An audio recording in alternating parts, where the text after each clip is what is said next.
So we've been talking about culture in general. Where does it come from? What can we learn from the non-human primates? We're switching gears into looking at a specific example of an actual culture. We're going to be talking about the Kung. You should have read about them in NISA today, which we started. And we're also going to be watching this film, the half of it, the first half, only about 26 minutes. Just to show you sort of where the Kung, at least the traditional Kung, reside, where their territory was. Sort of the Kalahari Desert. It's a high semi-arid desert, so it gets really hot, gets really cold, depends on the season. And they live in Namibia, Botswana, and a few pockets in Angola, mostly Namibia, Botswana. Much of the way they're organized as a society, as a culture, that what I'm about to talk about, sort of traveling around in small groups on the landscape, hunting and gathering, sharing with each other. A lot of their social organization reflects a very successful adaptation to the environment in which they evolved, right, in which they reside. The Kalahari is a resource patchy environment. Resources might be patchy or even unpredictable. And so again, a lot of the way their society is organized reflects a specific adaptation to this environment. So what about the Kung? The Kung, so that exclamation point is, they have both glottal stops and also clicks. That's what the dash is. They're not sounds that we use in the English language, so it's really hard to voice them unless you grew up doing it. So I'll try. So Kung would be like, it's kind of that, it's like a glottal stop. So that's my best try.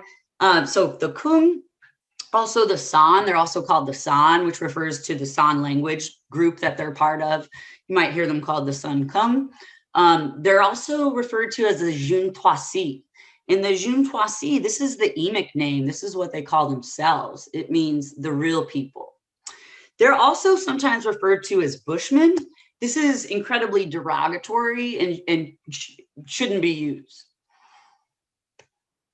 And they have what we call a hunter-gatherer or a gatherer-hunter subsistence, meaning that they subsist, they make a living, they provide for themselves, not through doing wage work and then going and buy food at the store, through hunting and gathering, through subsisting off the land and the resources available to them, whether that's gathering wild bush foods or hunting game.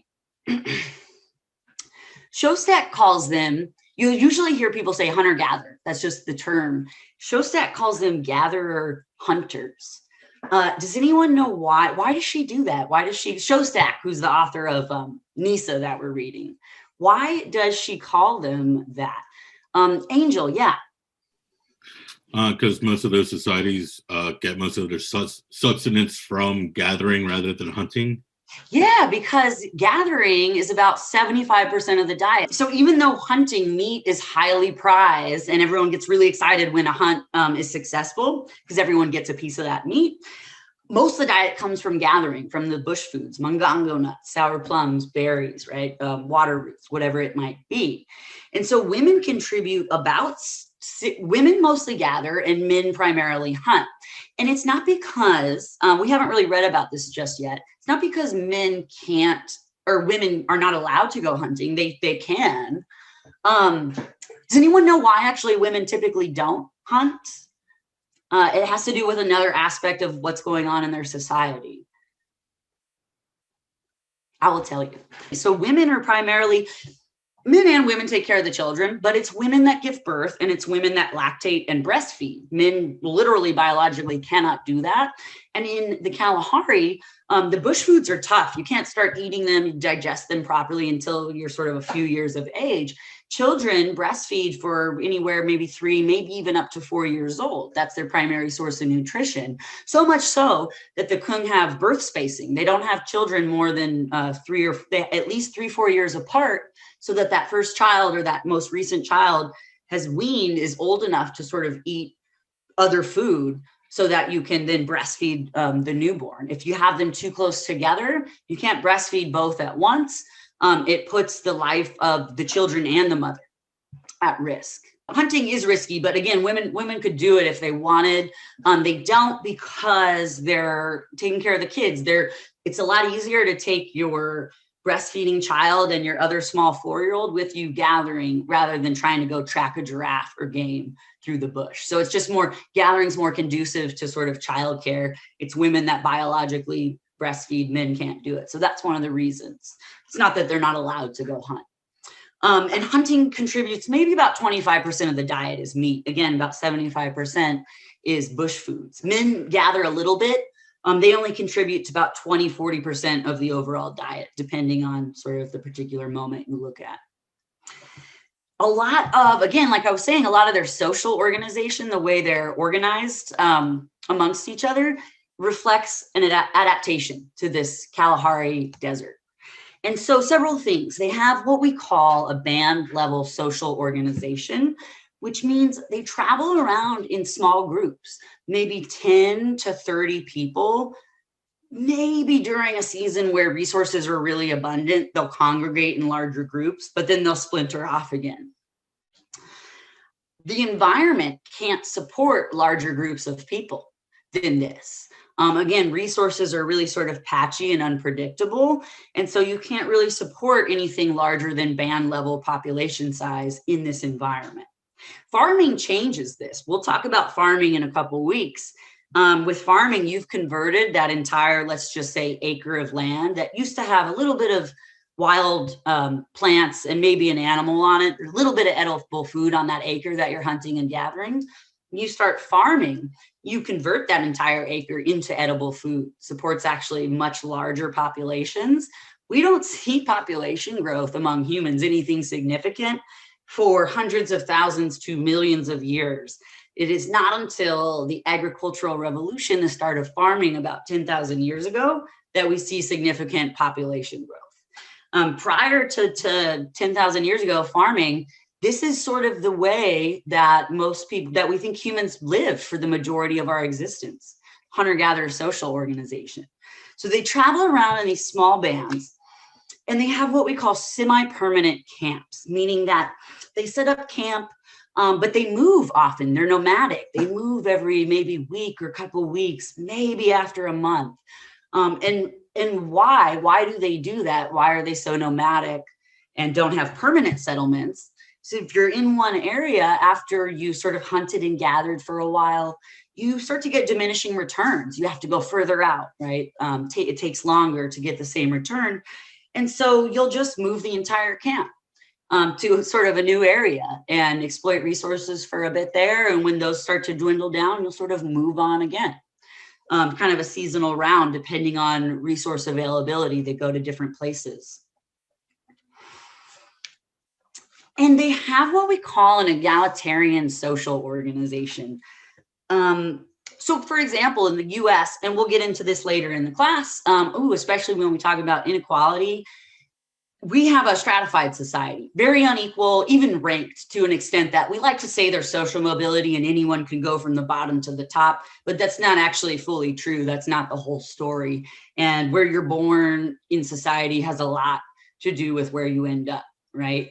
Like, for example, if you're getting an allowance of $300,000 by the time you're 2, which that's Donald Trump, that goes a long way in affecting where you might end up in a couple of years, right? Having those resources. So again, so in contrast to sort of unequal, ranked, stratified like our own, they have what we call an egalitarian social organization.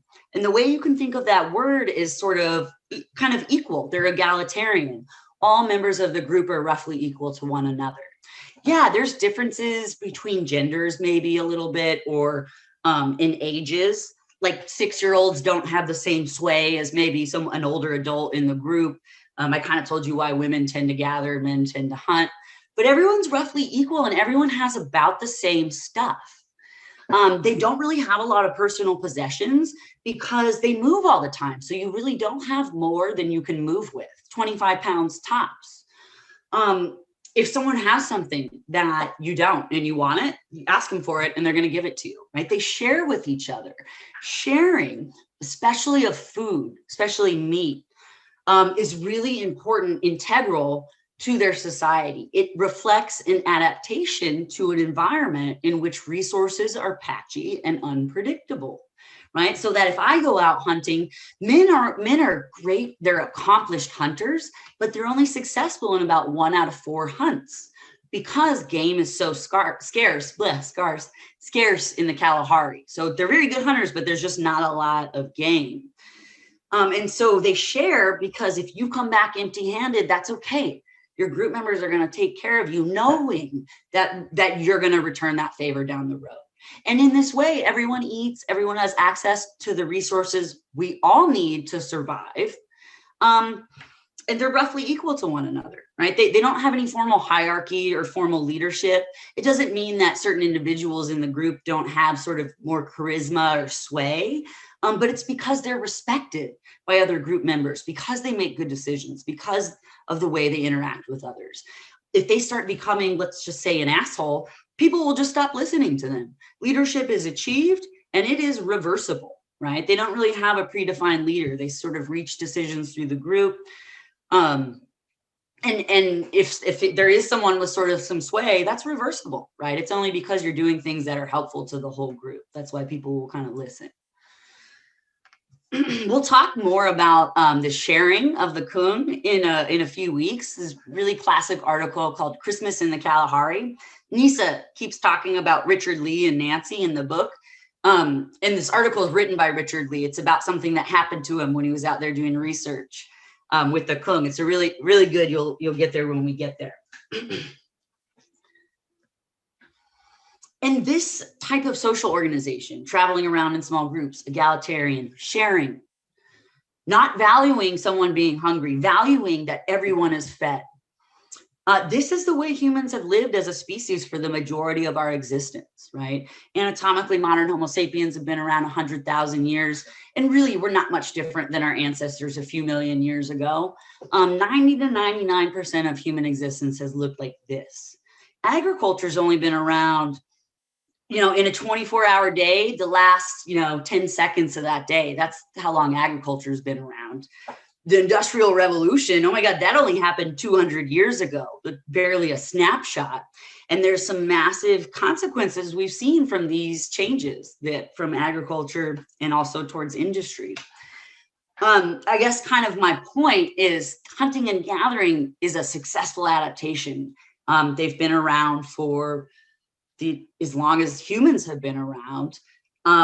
This is kind of how we spent most of our existence as a species. Farming, the way we live today, that's sort of the bizarre stuff. That's newer, that's recent.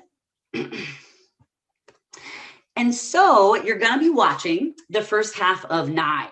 It's gonna be the first 26 minutes. When you get to the 26th minute, stop it, and we'll watch the second half later in class, or later in the class.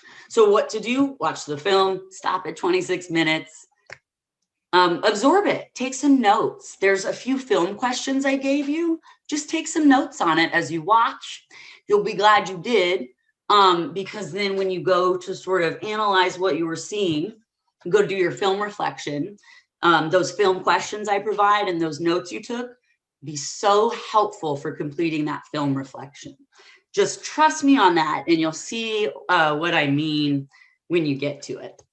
And so the film reflection, you'll watch the film, take some notes, and then do that graded assignment for points. And then we'll talk about it a little bit in class when we get back.